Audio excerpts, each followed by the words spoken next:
video is brought to you by Manscaped.com, the global brand for men's hygiene and grooming. What Manscaped offer you is essentially the perfect tools and formulas for the 3 odour zones: your body, your balls and your butt. And the guys at Manscaped kindly sent me the Perfect Package 4.0 for me to show you guys myself. The first thing you'll notice when you get your Manscaped parcel is the quality of the packaging, but for me it's what's inside which is really important. And for me personally, I was really impressed by the Ball Preserver and the Ball Reviver.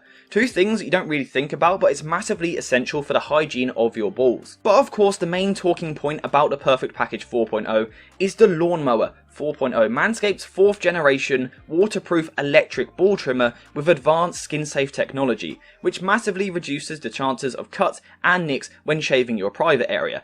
Basically, think of it like a Choa for Mexico at every World Cup.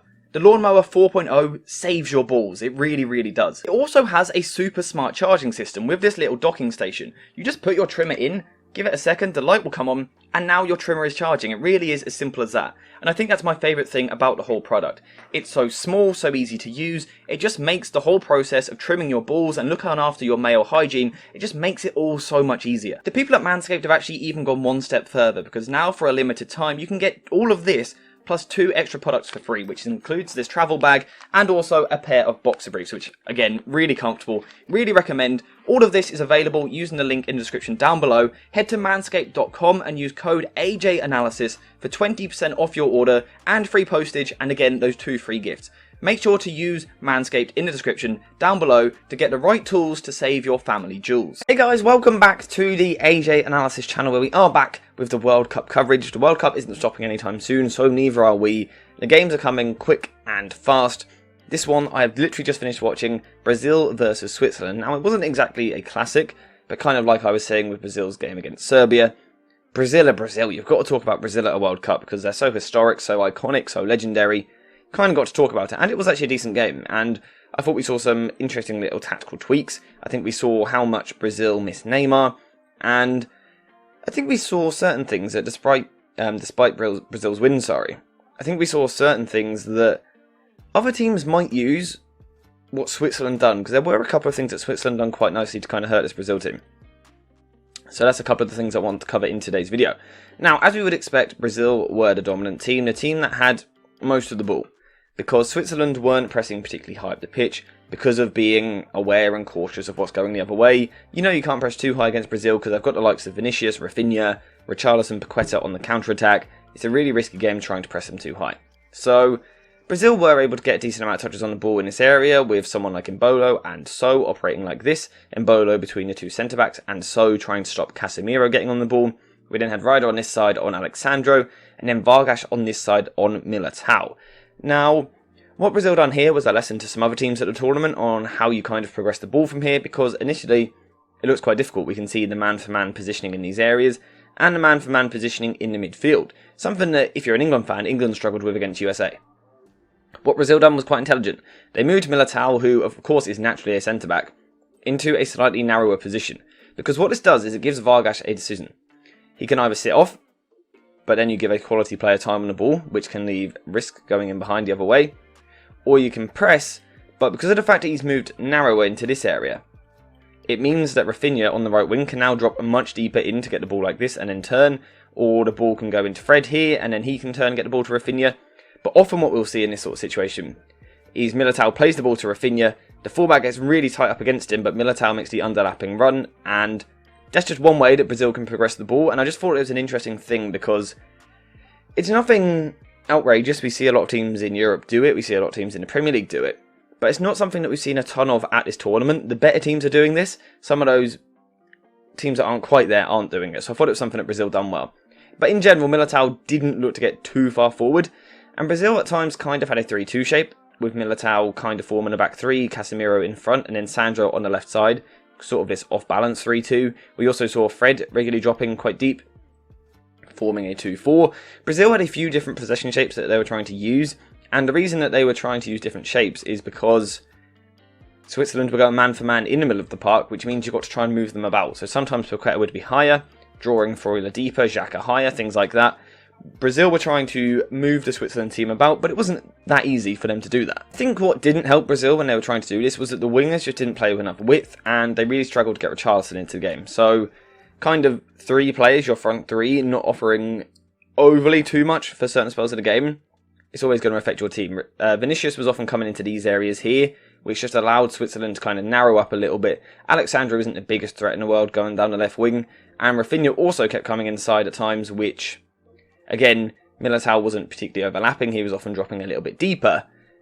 Richarlison doesn't really offer to run in behind the defence, and it meant that the play was largely in front of Switzerland, and it meant that Brazil were quite reliant on quick 1-2s. Now, that was made more difficult by the fact that So was often blocking Casemiro. However, one way around that was to play the ball into the feet of someone like Paqueta like this, and then Casemiro to move round, and get the ball in this area here. Now, these are decent little patterns from Brazil, but it's nothing exciting, and it wasn't the tempo or the intensity that they needed, especially for probably about 60 minutes of this match. Brazil just didn't come with the tempo. They didn't come with the sharpness, they didn't come with the intensity, the directness that they needed in their play, and it made life quite easy for Switzerland for large periods. Again, obviously some of this was affected by the fact that Neymar wasn't in the team. We know that Neymar is a player that draws great gravity. Just simply his existence draws 3 players towards him, which opens up gap for others. So the fact that Brazil didn't have that really meant that now they were going for man, which is much more difficult. For example, I haven't actually got Neymar's name here, but let's say, imagine Paqueta here is Neymar. In this area, when you draw 2 or 3 players yourself, it of course opens up a gap for someone else to run into. Brazil lacked that gravity of someone. Vinicius coming more central also didn't help that. When he's wider, he draws a lot of players towards him. And I just thought that Brazil didn't look that great, and also Switzerland carry some threat themselves. So despite the fact that Brazil did just about edge the possession, Switzerland still had plenty of the ball themselves, and like I said, it did carry a threat. In terms of Brazil's defensive approach, they, like Switzerland, didn't look to press too high, and it was more of a mid-block. So Richarlison wasn't too interested in immediately pressuring the centre-backs when the goalkeeper had the ball. However, what we did see again was a sort of man-for-man approach in the middle, with Casemiro on So, which kind of made sense, the holding midfielder on the attacking midfielder, Paqueta on Freuler, and then Fred on the right-hand side of the midfield on Granit Xhaka, Rafinha to the right-hand side here, and then Vinicius to the left, which, on Vinicius, I think there is something Switzerland could have exploited here, and this is something that teams moving forward might take note of. Because what we did occasionally see was Vinicius coming a bit too narrow in his press, and Sommer is a goalkeeper that can pass, and with the winger here pinning the fullback backwards, I'm surprised Switzerland didn't try and hit this pass more, because there were a lot of situations when this pass was on, they didn't try it. Do I know why they didn't try it? Not a clue, but something to keep an eye on in other games perhaps. But in general, Brazil's shape was reasonably impressive, and they restricted what Switzerland were able to do too much. However, there were a few ways that Switzerland did kind of shift them and manipulate them into different positions. One way that they done this was by getting the ball to centre-back here. Richarlison kind of sits off, doesn't offer too much pressure. The ball goes wide to the fullback, and Brazil kind of used this as the trigger, or more so this next pass as the trigger, I should say. The ball goes infield here, and then Paqueta is here, forces Freuler to play backwards. Pretty standard stuff, Freuler plays the ball backwards.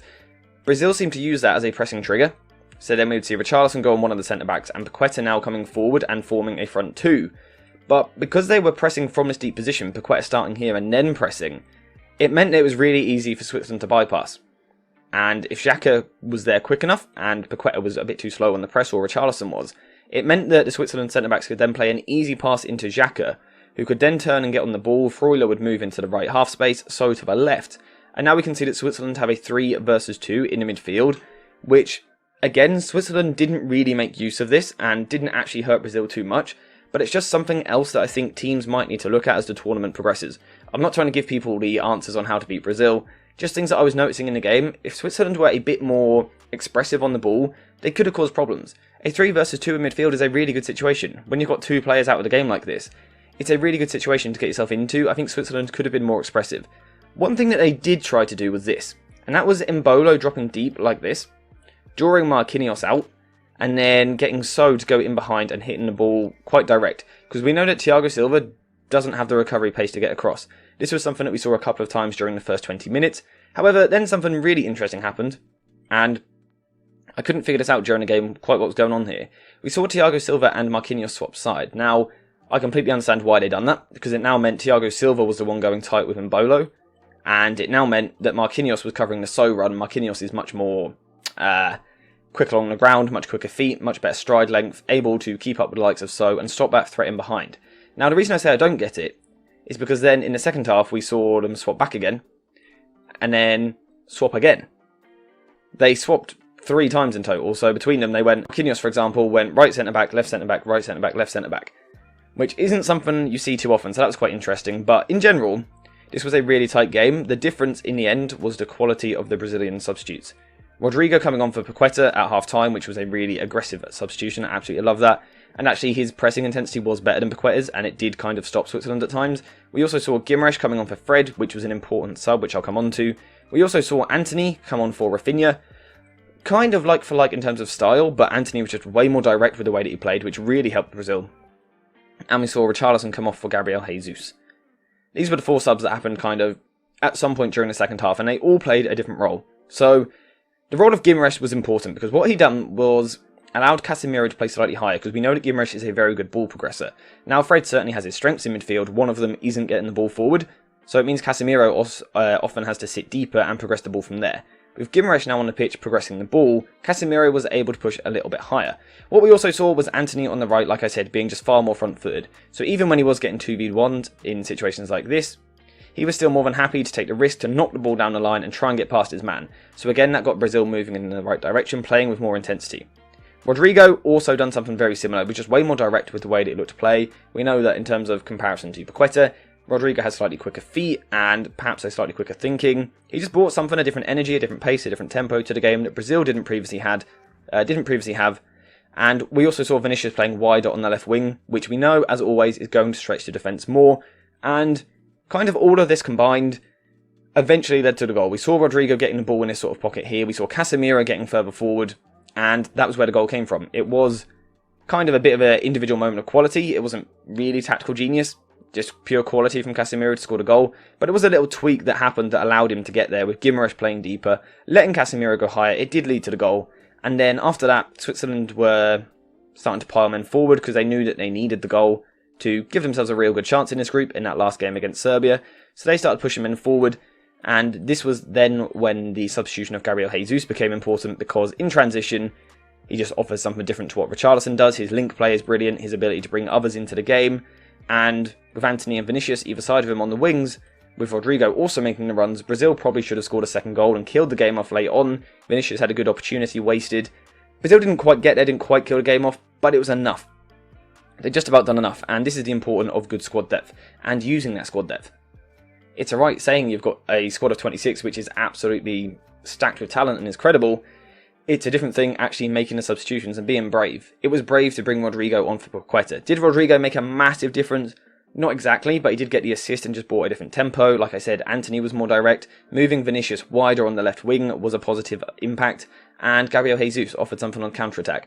So Tite will be pleased with the way that his subs impacted the game. I don't think he will be pleased with the way that his team performed. However, Brazil have got 2 wins, their best start to a World Cup in 20 years when they last won the tournament. So there's probably not too much to complain about. There is still Neymar to come back. Now they should be through the group. Neymar coming back, hopefully he can get himself back on the pitch because we know he's a wonderful talent. But Brazil just about got there. Not their finest performance, not the most Brazilian performance, not trademark, not traditional Brazil. But I still enjoyed it, and I enjoyed some of those tactical tweaks. But, like I did say, there were a few little things that Switzerland were doing during the game which other teams might look to do. So perhaps there are some weaknesses in this Brazil side that other teams might be able to exploit. But we'll have to wait and see. Tite might come up with solutions. Who knows? That's all I've really got to say for today's video. I hope you have enjoyed it. Thank you guys for watching, and I'll see you in the next one.